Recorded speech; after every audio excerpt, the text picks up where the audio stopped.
Do you want to grow desert roses just like this one?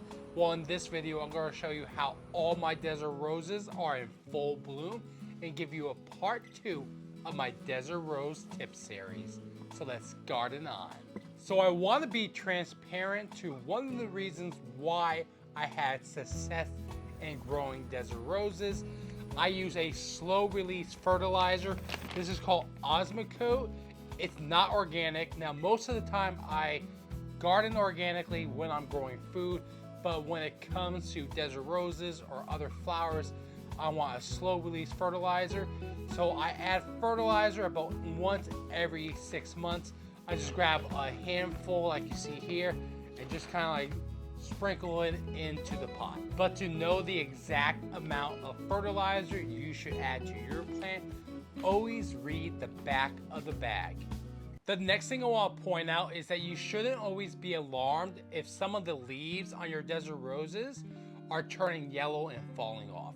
This can be a natural process of the growth cycle, so as long as you're getting new green leaves and new growth, it's okay. But if all your leaves are turning yellow, it may be because you might be overwatering or some other issue like that. Maybe you're over fertilizing. It just depends on your situation, but you should be watering these about every 2 to 3 weeks. They do not like to be overwatered. Desert roses thrive in temperatures from 70 to 90 degrees Fahrenheit.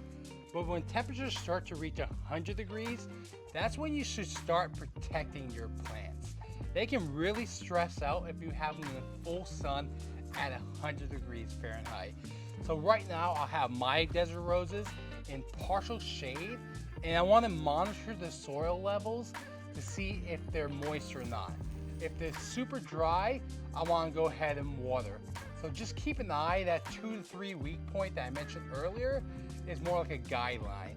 You really want to water when the soil is completely dry. Remember that desert roses are slow growing plants that take years to reach their full potential.